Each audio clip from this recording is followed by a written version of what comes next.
buenos días, bienvenidas y bienvenidos a esta segunda jornada del Segundo Congreso Internacional de Psicología y Educación. Es un gusto para mí poder estar presente en esta conferencia magistral de nuestro ponente, el maestro Nicolás Robles López, con la temática ¿Puede la psicología educacional fundamentar una política educativa socialista? Elementos teóricos para el debate. Les invitamos a que nos sigan en redes sociales y que también puedan dejar sus preguntas y comentarios en la sección de comentarios y con todo gusto las podemos leer. Bienvenido, maestro Nicolás, nuevamente. Le agradezco mucho su disposición. Sé que usted se encuentra en Argentina y le agradezco mucho esta colaboración. Entonces, le dejo el micrófono a usted y que pues tengamos una muy buena jornada. Bienvenidos. Bueno, muchas gracias, Julieta. Primero quería agradecerles por la invitación a este segundo congreso, a la Organización de Psicólogos Educativos en Acción. Y bueno, también aprovechar que es un espacio que a mí en principio me sirve para pensar y elaborar estos problemas que, como ahora voy a comentar en la presentación, surgen en base a mi docente y también a unos debates que hay en Argentina. Bueno, para empezar, ¿no? ¿De dónde surge? En principio, identificación, por lo menos que yo hago también dando clases de psicología educacional, de que, bueno, muchas veces la psicología, probablemente por su enfoque en su objeto de estudio, que es la personalidad o el individuo, o hay distintas concepciones, ¿no? Pero partiendo de la teoría histórico-cultural de Vygotsky, se puede considerar que ese es el objeto de estudio, ¿no? El individuo social y cómo se desarrolla o cómo puede llegar a enfermar en un contexto de determinadas relaciones sociales. Muchas veces la psicología educacional, decía, pierde de vista el contexto más general, ¿no? de la sociedad. Lo que, la perspectiva ecológica de Bonhoeffer es el plano macro o, como plantearía Karl Ratner, el punto de vista de las instituciones de la sociedad y esta cuestión macro. Sin embargo, igualmente, autores que yo suelo dar, como César Coll, que es un psicólogo educacional español bastante importante acá en Argentina, plantea esta cuestión de que la psicología educacional tiene como una pata en la educación, además de la psicología como disciplina científica, en la educación como práctica social. Entonces, que de esta pata de una práctica social vienen muchas veces estas cuestiones de reformistas o de mejora de la sociedad que plantearían o podrían llegar a plantear esto de, bueno, qué tipo de sujeto, como se dice, se está formando a partir de estas prácticas. En ese sentido, César Coll como abre la puerta tanto el abordaje interdisciplinario, o sea, integrar otros conocimientos para dar respuesta a esta pregunta práctica más social, como también enfocarse también en los problemas prácticos que tienen muchas veces los educadores, que deberían surgir, digamos, los problemas científicos, en parte lo que... bueno, ese es como el marco general. Eso es recientemente también trabajando como autor. Yo también cuando doy clase, muchas veces les explico que César Coll viene de una constructivista o piagetiana, con algunas vinculaciones con la teoría vygotskiana también. Pero que no solo eso, sino que este autor también incidió en las políticas educativas en su país de origen, en España. De hecho, últimamente fue parte de la redacción de la última ley de educación en España y también en las leyes anteriores, que fueron leyes posteriores a la dictadura franquista, ¿no? Donde se planteó esta cuestión de la privatización, digamos, la cuestión de cómo diseñar un sistema educativo basándose en conceptos propios de la teoría psicológica, que es el constructivismo, ¿no? Lo meto a veces en las clases para plantear que, bueno, un psicólogo educacional puede participar en el diseño o en la discusión de estas definiciones más bien sociales, Y por otro lado, porque acá en Argentina también en los años 90, con la Ley Federal de Educación, se introdujo una modificación casi calcada en la española en base a estas premisas, ¿no? Obviamente también Argentina, que es un país que tiene mucho constructivismo piagetiano, y en ese sentido, la teoría psicológica se puede plantear que incidió en la reforma educativa acá en Argentina nacional. No son los únicos componentes. A veces algunas de estas cuestiones que después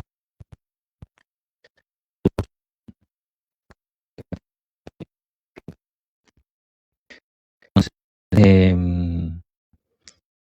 ahí podríamos decir o deducir, más allá de, digamos, de un montón de debates, que bueno, evidentemente en España este conjunto de autores un tipo de política, ¿verdad? Obviamente uno podría considerar como capitalista, burguesa, dentro del Estado capitalista y la sociedad, sin que modifique, digamos, realmente por lo menos alguna porción o alguna región de la sociedad, que bueno, esa es la discusión con el tema de las reformas o no, cómo cambiar algo dentro de un sistema, ¿no? Y de ahí viene el problema, la pregunta que yo planteo, es decir, hoy en día acá en Argentina, digamos, si la psicología educacional tiene algo como para aportar, para elaborar una política de educación socialista, que bueno, eso también está inmerso en algunos debates también actuales acá en Argentina, también sobre la posibilidad de que algunas partes digamos, de lo que es la izquierda argentina o lo que es el frente izquierda pueda llegar a gobernar o no, que tengo cambios con conocidos de un partido de izquierda, el Partido de los Trabajadores Socialistas, en ese sentido, decir, bueno, ¿qué podríamos proponer como política educativa para si en algún sentido se gobierna la sociedad, ¿no? Desde el socialismo. Entonces, planteado el problema o el escenario en ese sentido, lo que yo venía analizando, venía como leyendo, eran dos opciones o dos momentos históricos donde, vamos a ver, pero algo de eso más o menos sucedió en algún sentido, y sobre todo también en sociedades occidentales, porque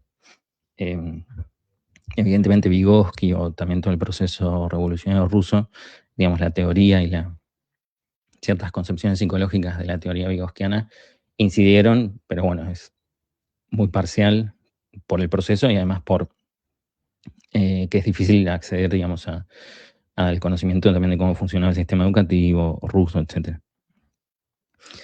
Entonces, viniendo a Occidente, yo planteo que hay como dos experiencias, una del plan Langevin-Wallon en Francia, después de la Segunda Guerra Mundial, donde, bueno, se le encarga a esta comisión especial conformada por distintos intelectuales, y que en esa comisión estaba Henri Wallon, que, bueno, es un psicólogo muy conocido del desarrollo, no pero muy conocido, digamos, a nivel internacional, y esto, que participen de la formulación de reforma que, bueno, ellos proponen en ese momento, y la otra experiencia es un poco más cercana, y más cercana también acá a Argentina, que es la experiencia de la Escuela Nacional Unificada en Chile, en el gobierno de Salvador Allende en los años 70, 71, 73.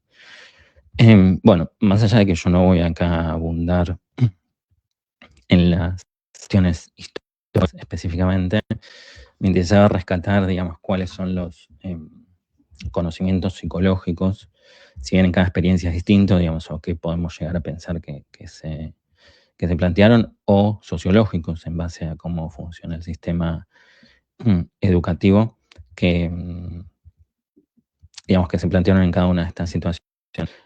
Respecto al Langevin-Wallon, hay una cuestión que ellos plantean, que el eje central de esta reforma, que nunca tampoco se llegó a aplicar realmente, pero que muchos autores dicen que funcionó como un después del sistema educativo francés, es esto que ellos llaman principio de justicia, ¿no? Que la idea de esta reforma era democratizar el sistema educativo para ofrecer de posibilidades de desarrollo a los ciudadanos. No, cuestión que antes, por cómo funciona el sistema educativo, estaba limitado por la división de, digamos, un tipo de escuela para las élites o la clase dominante o la burguesía, y otro tipo de escuela para la clase obrera. Eso que también aparece como democratización, después vamos a profundizar un poco en ese punto, pero en principio dice plantear la igualdad para que todos los ciudadanos puedan desarrollar de la misma manera o en el mismo tipo de desarrollo.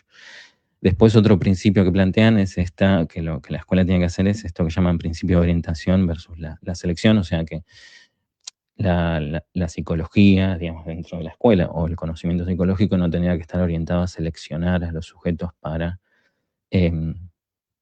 identificar cuáles son los límites, por eso también viene ahí la crítica a lo que es la teoría de los dones naturales, sino que más bien el problema es orientar a los sujetos para que en base al desarrollo que tienen se ubiquen en un lugar de la sociedad que sea más útil y que se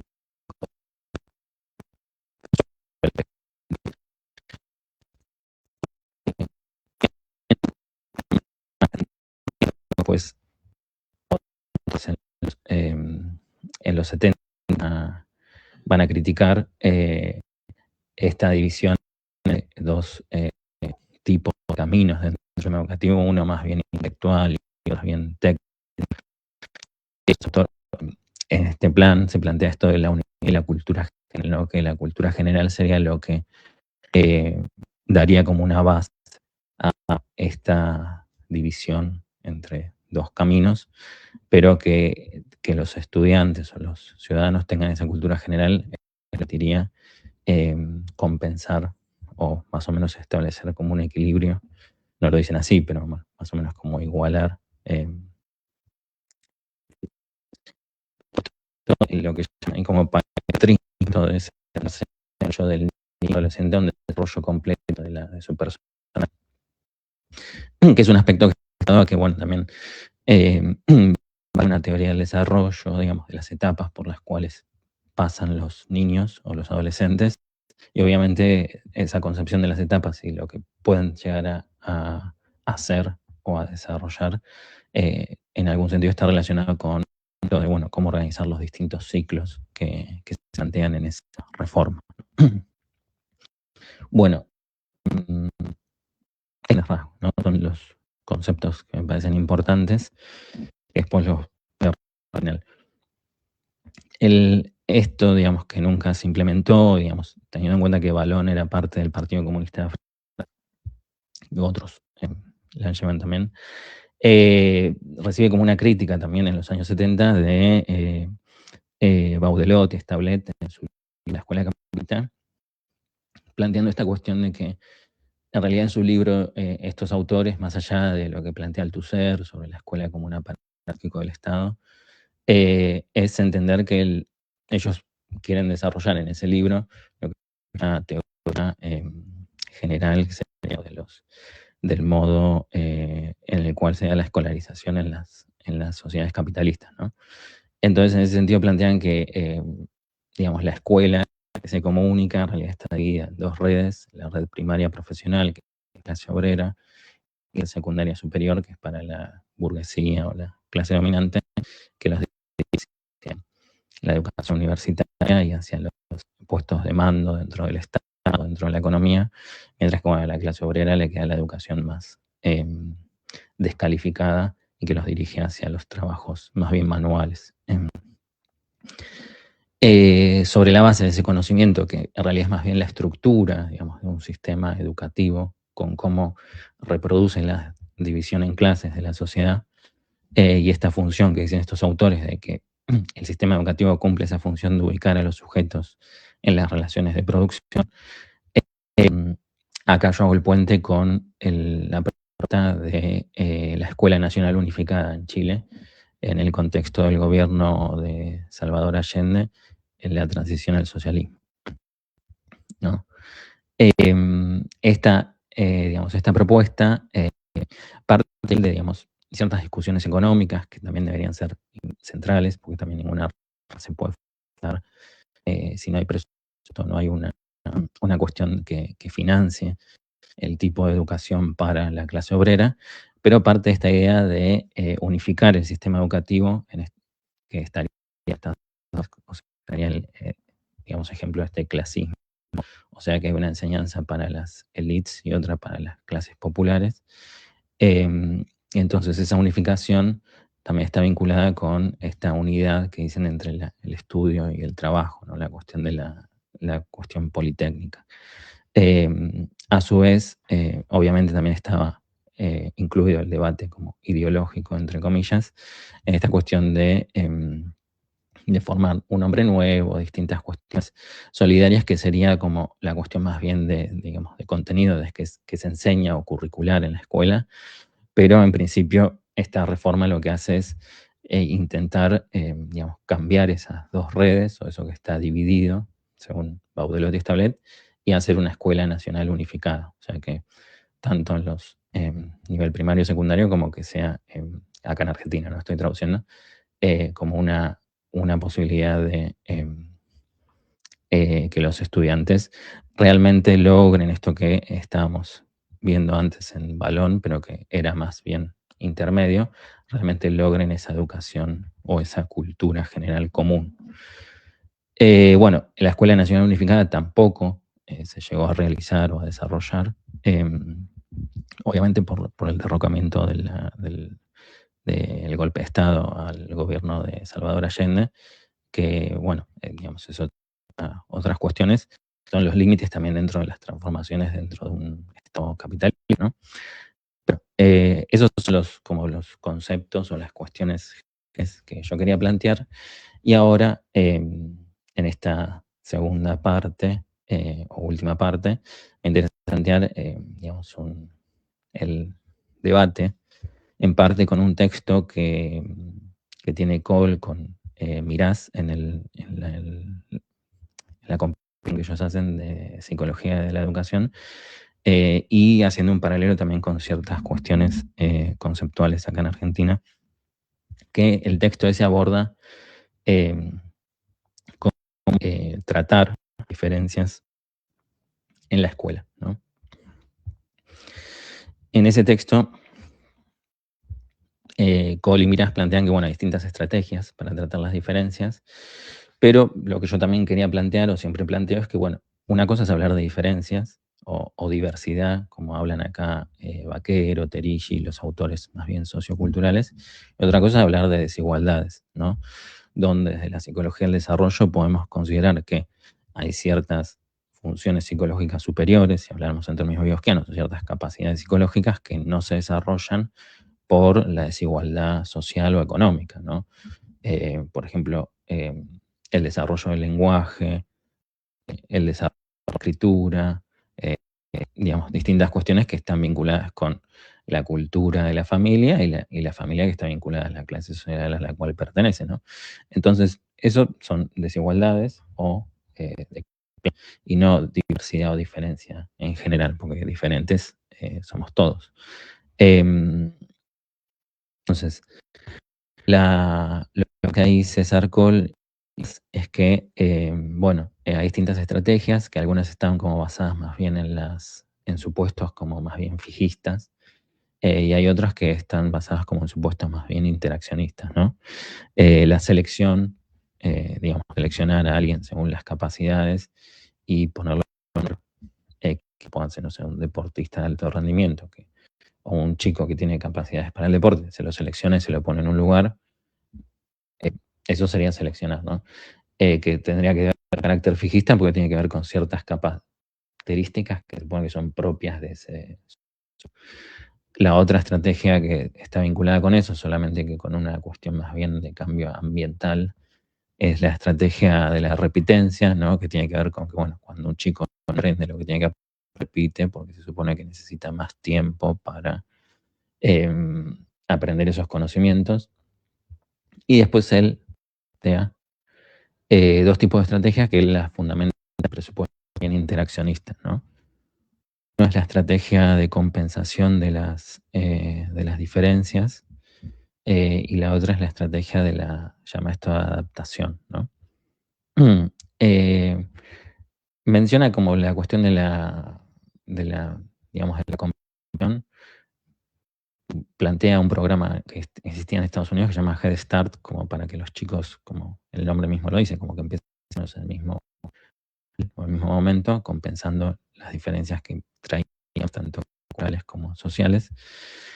Pero bueno, él le va a dar más énfasis a la estrategia de adaptación, que la estrategia de adaptación significa tanto a nivel micro como adaptar, digamos, la enseñanza sería los ajustes que hace el docente con los estudiantes, o adaptar el diseño curricular o el sistema a las distintas características. Y acá yo planteo el debate, que es, bueno, porque el análisis también del contexto argentino, lo que se llama inclusión educativa, o todo lo que últimamente vino asociado a la última ley de educación nacional, y el enfoque sociocultural, digamos, acá desarrollado por Ricardo Vaquero, Flavia Terigi, esta idea de que el sistema educativo se tiene que adaptar a las características de los sujetos, donde uno puede decir, hablando piagetianamente, como sería una parte de la lógica o una parte de la realidad, ¿no?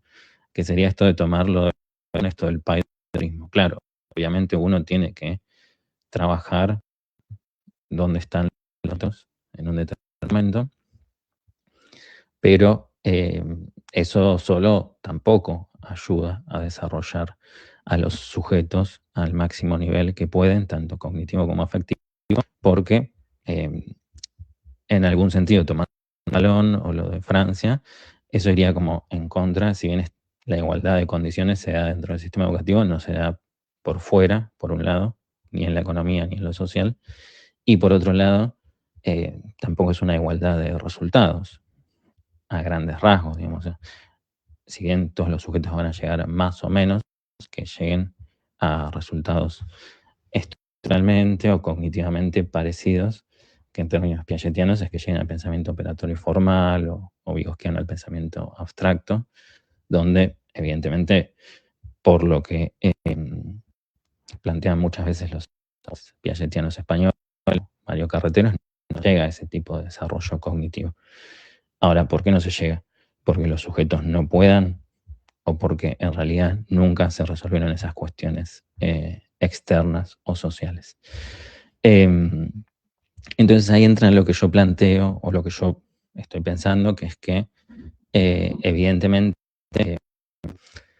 la adaptación, digamos, tener en cuenta esta necesidad de construir un sistema educativo unificado, termina como diversificando o dualizando más el sistema, ¿no? O sea, la clase obrera termina teniendo una escuela cada vez más empobrecida, y la burguesía termina teniendo una escuela que es la que puede pagar, o la que el Estado le da a ciertos sectores muy particulares de buenas escuelas estatales. Entonces, ¿qué se podría plantear desde una perspectiva marxista? Hay un punto que, bueno, es un debate, digamos, que se puede hacer realmente en un plazo determinado, como 4 años, que es un gobierno, pero en principio es entender la estructura del sistema educativo. La estructura del sistema educativo tiene que ver con estas desigualdades, y si no se aplica, mirás, compensación de esas diferencias, no se va a lograr que la clase se desarrolle al mismo nivel o al máximo nivel que pueda, según el desarrollo social que tiene una sociedad como la Argentina en 2026. Entonces, la estrategia compensatoria acá no es algo negativo, ni algo por plantear que los sujetos tienen un déficit, sino que es una estrategia que se alinearía con entender que esos desarrollos de sujetos, o lo que acá Terigi llama trayectorias, por el sistema educativo, tienen que ver con desigualdad de sus familias, que tienen que ver con la economía y con la cultura, y que tiene que haber una política concertada, obviamente, entre la política social y la política económica para que esas familias puedan, además, acompañar a sus hijos tanto en la crianza como en la culturación, como dice Eduardo, es decir, en el aprendizaje de la cultura. Por eso esto que yo no lo mencioné, pero que en los años 70 en Chile esto de también el nivel de cultura en general de las masas, también es como parte de una formación general. Pero bueno, ¿qué se hace además en el sistema educativo? Lo que probablemente sea una transformación necesaria es antes de cada transición, porque se sabe también que el fracaso de los sujetos está en cada transición, ¿no? Supónganse del nivel inicial al nivel primario, del primario al secundario, del secundario al superior. Antes de cada transición establecer, digamos, sistemas compensatorios como para que los sujetos lleguen a esa transición sin los problemas que implica la transición y que lleguen antes de tiempo. Eso también tiene que estar relacionado con evaluaciones que sean previas a las transiciones. Eh, Evaluaciones, no voy a entrar acá en cuestiones técnicas, pero evaluaciones del desarrollo, que son evaluaciones que hacen también los docentes, pero también evaluaciones pueden ser de equipos técnicos de los ministerios, que evalúen tanto las cuestiones evolutivas o de desarrollo cognitivo, etcétera, evaluaciones sociales. Y evidentemente esos sistemas compensatorios estarían obviamente parados en una cuestión de un mayor presupuesto o un mayor financiamiento para equipos que intervengan en esos sistemas, y por otro lado también en una simplificación por lo menos el sistema educativo tiene unas opciones dentro del sistema que tampoco cuesta nada. Entonces hay muchas siglas, muchos apoyos, distintas instancias, pero que son como todas estrategias artesanales que se van armando a medida que uno se va dando cuenta. Bueno, yo trabajo en una escuela que un chico no está aprendiendo. Entonces, esto sería algo que estaría organizado y que funcionaría para ir rompiendo esa lógica de la división en dos redes propio del sistema educativo, pero obviamente para también que esto sea factible, que es lo que también pasó en estas dos experiencias, digamos, sociales de Chile, no es una política separada, una política general. Entonces, obvio que esto va a tener ciertas resistencias, sobre todo por el financiamiento. Y por otro lado, también hay un último nivel, que es el que quizás en Chile se desarrolló más, es que esto del diseño curricular, ¿no? Digamos, empezar a pensar cuál sería el diseño curricular para que realmente el desarrollo cognitivo de los sujetos sea un desarrollo que opere con categorías conceptuales que le permitan entender la realidad, y tanto en términos sociales como en términos naturales o físicos, ¿no? Donde muchas veces, que esto no lo planteé, digamos, pero por cómo están armados los diseños curriculares, es como que ves a veces en chicos de primer grado, de primaria, se les plantean cuestiones completamente separadas de su experiencia inmediata, donde no tienen la posibilidad como de operar o de conocer esa realidad. Pónganse, estoy hablando de conocimiento social. Sobre el final secundario se va a llevar a cuestiones más inmediatas o más cercanas. Y requiere todo un trabajo, diseños curriculares, hay que plantear sobre eso, pero son como los niveles de problemas que para mí habría que abordar.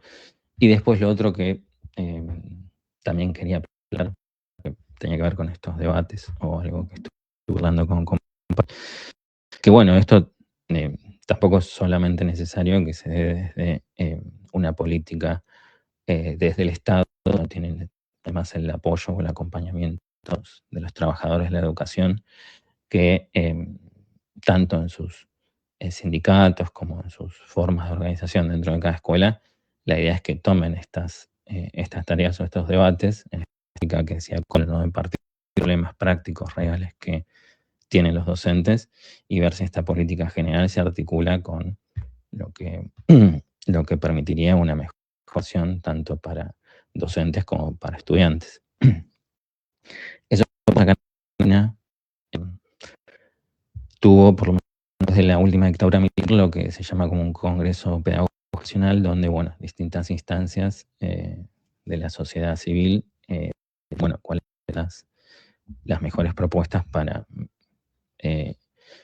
desarrollar, digamos, la educación del país, aunque después eso no tuvo un resultado muy feliz acá porque fue la Ley de Educación Federal. Entonces, para redondear, hoy en día acá en Argentina, el sistema educativo, con esta política que sería la de la adaptación, profundizó esa división en dos redes, o esta división del sistema educativo, y yo creo que desde una política educativa socialista habría que plantear no seguir en la adaptación, sino desarrollar desde el Estado, es decir, desde arriba, desde la superestructura, formas de compensación de esas desigualdades que fomenten este desarrollo real, o esto que planteaba el plan Langevo en Balón, o sea, que permita a los sujetos, niños y adolescentes, el desarrollo posible. Bueno, eso. No sé si... sé que tenía 40 minutos, pero quizás podemos estar antes y... Pues muchas gracias, maestro Nicolás. La verdad, creo que esto nos deja mucho la reflexión de cómo podemos generar políticas educativas a través de la psicología educativa que sean reales y que no sean compensatorias, ¿no? Porque me genera un poco de ruido el término de compensatorio. Siento que es exclusivo realmente, ¿no? Diciendo que pues, tenemos nuevamente que integrarte y no incluirte. Entonces, tendría una pregunta para usted relacionada a la política educativa desde la perspectiva de la psicología educativa. ¿Cuál sería como nuestra acción para generar políticas que realmente ayuden a generar cambios inclusivos y no de compensación, o que sean solamente integrativos como últimamente lo hemos tenido aquí en México? Claro, bueno, ahí yo creo que la diferencia, no sé si es lógica, porque compensación sé que está muy relacionado con esto del déficit y de considerar que, bueno, al sujeto le falta algo, y etcétera. Pero suponete acá en Argentina hay un debate con el tema de la alfabetización. Y yo creo que el primer paso es, bueno, conocer qué es lo que pasa.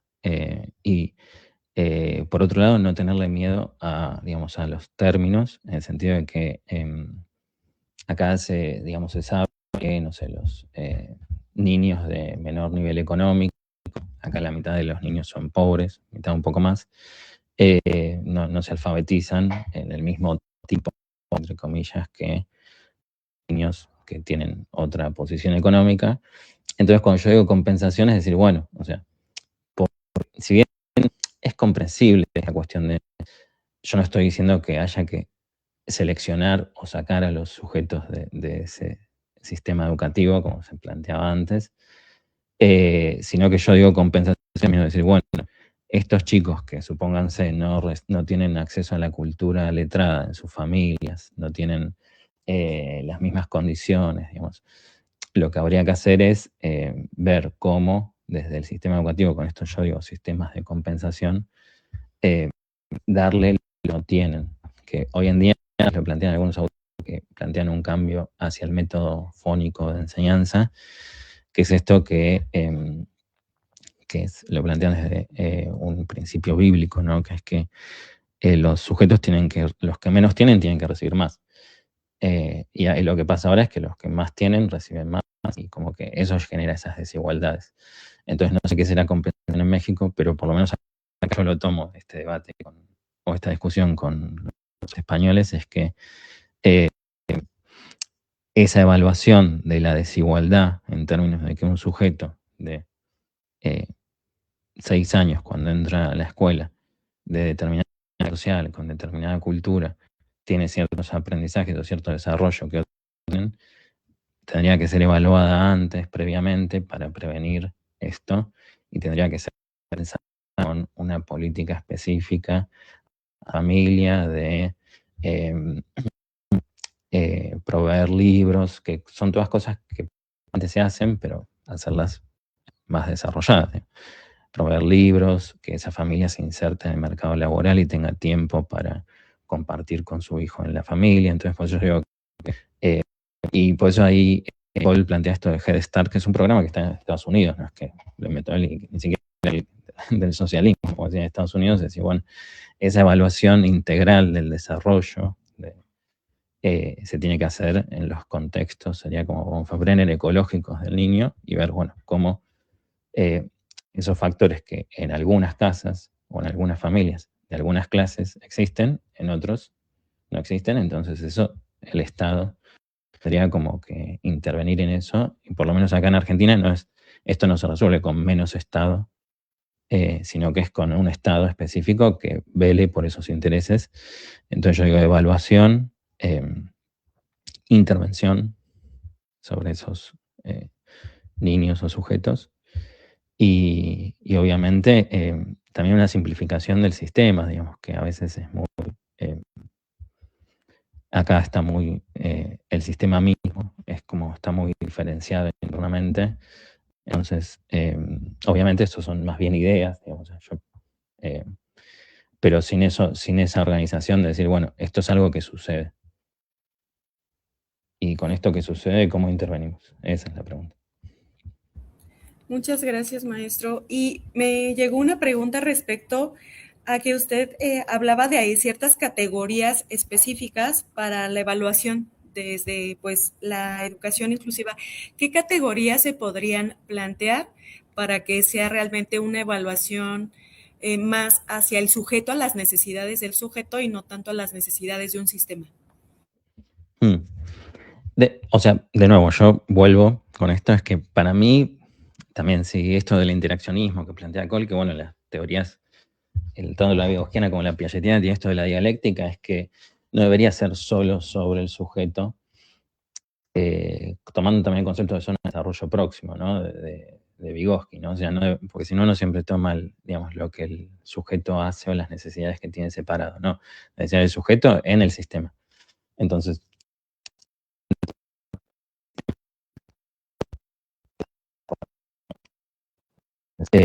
bien, si bien esta inclusión está muy apuntada en la cuestión de diversidad, yo creo que por cómo funciona el sistema, igual dentro del tema y por también cómo se dan otras políticas, que son como las de discapacidad, están todas las categorías diagnósticas, supóngase la de trastorno de atención por hiperactividad. Todas esas categorías siguen funcionando, no es donde funciona la política inclusiva de la Ley de Educación Nacional que puso el Kirchner. Siguen funcionando porque sigue funcionando también todo el sistema de atención más bien médica, de los tratamientos de los sujetos que si no tienen un certificado de discapacidad no pueden tener psicopedagoga ni psicólogo, etcétera. Entonces todo sigue funcionando medio en paralelo. Y luego también se está limitando mucho lo que es la educación especial, ¿no? Pero que sí, digamos, por sus características específicas necesitaban cierta educación especial. El contexto actual, ¿no? Acá en Argentina. Entonces, Vaquero trabaja mucho la categoría de educabilidad, discute esta cuestión de que, obvio, sí, es cierto que somos educables, o sea, todos partimos de ese piso, ¿sí? Él a veces discute con Tenti Fanfani y otros autores, a otros autores dicen, bueno, sí, pero hay condiciones también de ese desarrollo máximo, el desarrollo más alto que puede tener un sujeto en la sociedad. Entonces, yo ahí es donde introduzco esta cuestión de la igualdad y creo que sí lo que falta en psicología de la evaluación es hay evaluaciones específicas, digamos, de escritura o comprensión lectora y eso que, bueno, me parece que son más bien técnicas, pero que sí me parece que a veces le falta a la psicología o a la escuela es una evaluación concreta de las condiciones de vida de los estudiantes. Que no sé cómo será en México, pero bueno, por ejemplo, en las escuelas acá en Argentina no hay trabajadores sociales. Eso hablando de lo micro, ¿no? Escuela, ¿no? Pero bueno, macro hablando del Estado, de la educación, digamos, bueno, esa evaluación debería estar también desde arriba. Entonces, en mi práctica, supongo yo muchas veces me encuentro con que, no sé, hay un chico que es nervioso cuando tiene que escribir porque no puede llegar a entender lo que dice la docente y bueno, después preguntas y bueno, si estás mucho tiempo solo en la casa, porque el papá trabaja, porque la mamá también, porque está con el celular, porque... Entonces, bueno, muchas cuestiones que de lo que le pasa al chico en la escuela tiene como su día a día en la familia. Y que todo eso, obvio, también el desgaste o las dificultades que tiene la familia, clase obrera, criar a los hijos tiene que ver con las condiciones económicas o sociales. Entonces yo creo que ahí sí a la psicología le falta una pata de análisis de las condiciones sociales o ecológicas, como diríamos. Por eso yo uso mucho el ecológico de Bonfem, de evaluar cómo es la familia, ¿no? De qué clase social es, cuáles son los recursos, cómo se organiza, qué clase de cultura, ¿no? Yo también a veces uno encuentra muchas veces que ni siquiera los padres saben leer y escribir. Entonces digo, bueno, es obvio que, y lo dice Palacio, lo dicen los autores, digamos que el desarrollo, digamos, del cognitivo o cultural de los niños tiene que ver con la cultura también de origen, digamos, familia, que eso no es algo nuevo. O sea, por eso pasa como que deseo descubrir estas cosas nuevas, y bueno, sobre esto que ya conocemos, que funciona, que existe en una sociedad que es desigual, como Argentina, porque está dividida en clases, etcétera, ¿verdad? Bueno, ¿cómo hacemos para eliminar esas desigualdades?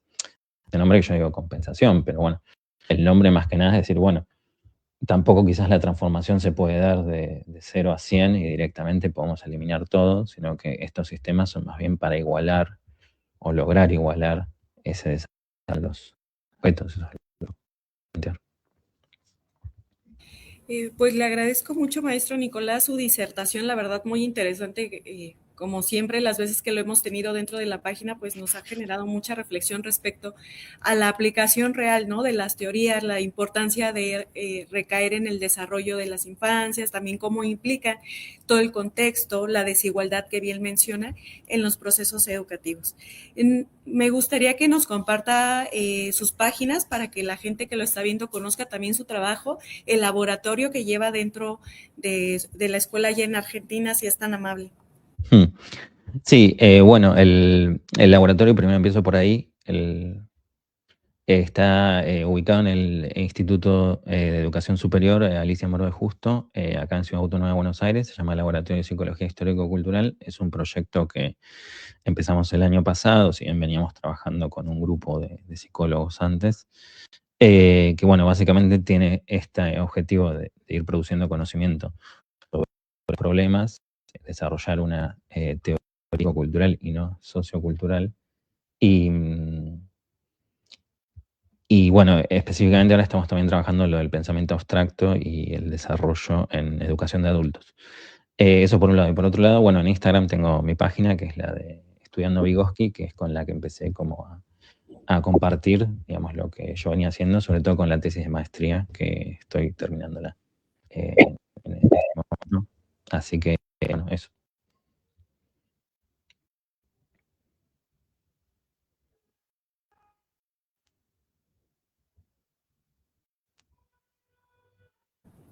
Una disculpa, maestro. Tenemos aquí dentro del Congreso a un asistente que le gustaría hacerle una pregunta. Muchas gracias. Ok. ¿Tengo que usar este? No, así. Sí me escucho, ¿verdad? Sí, sí. Bueno, más que una pregunta, solo era como un comentario de su ponencia. Pues a mí me gustó mucho. a pesar de que se trabó en algunos momentitos, pero sí se entendió. Y creo que es importante este tipo de temas porque siento que la educación siempre es política, como todo es político, pero siento que creen que, o sea, lo dejan como muy de lado, como que dicen, no, aquí no metemos esos temas, como cuando dicen que también es laica, pero dicen que no es, pero no es laica realmente la educación. Y pues ya que la educación debe ser para todos y justamente debe ser inclusiva, independientemente de cualquier condición en la que vivamos, ya sea económica o etcétera. Y es que anoté mis ideas, espérenme. Y que la educación deberá estar al alcance y todos deberíamos tener el acceso independientemente de nuestra clase social y que sí está muy... Me genera mucho conflicto que se divida tanto esto, hablando de las clases sociales. Y, por ejemplo, una vez leí una frase que decía que sin la educación pública, los maestros de escuelas privadas no existirán los maestros de escuelas privadas, ¿no? Entonces sí es sumamente importante que todos tengamos como el acceso a esto, porque nosotros somos como los profesionistas también que en un futuro estaremos ayudando también a estas otras personas ya de la clase, de cualquier clase que sea, ¿no? Y pues ya, educación primero al hijo del obrero, educación después al hijo del burgués. Listo. Bueno, gracias. Ay, sí. Bueno, pues muchas gracias, maestro Nicolás. La verdad, como siempre, es un gusto tenerlo en los espacios que hemos compartido. Espero que no sea la primera ni la última vez y que para el siguiente congreso, pues, podamos tenerlo de manera presencial. Ya trabajaremos en conjunto para seguir generando más vinculaciones. Y pues nuevamente agradecerle a todas las personas, bueno, tenemos aquí a las y los asistentes, también tenemos personas de forma virtual, agradecerles haberse conectado a esta gran ponencia, a esta gran conferencia más bien, una disculpa, y agradecerle nuevamente, maestro Nicolás, como siempre, pues la colaboración que hemos tenido. Bueno, muchas gracias a ustedes y seguimos en contacto. Mando un saludo a todos. Muchas gracias. Bueno, pues les invito a que sigan las conferencias. Ahorita vamos a tener ponencias, también tenemos talleres, no se lo pierdan y por la tarde nos vemos de forma virtual. Entonces nos vemos en media hora aproximadamente y seguimos en este segundo Congreso Internacional de Psicología y Educación. Hasta luego.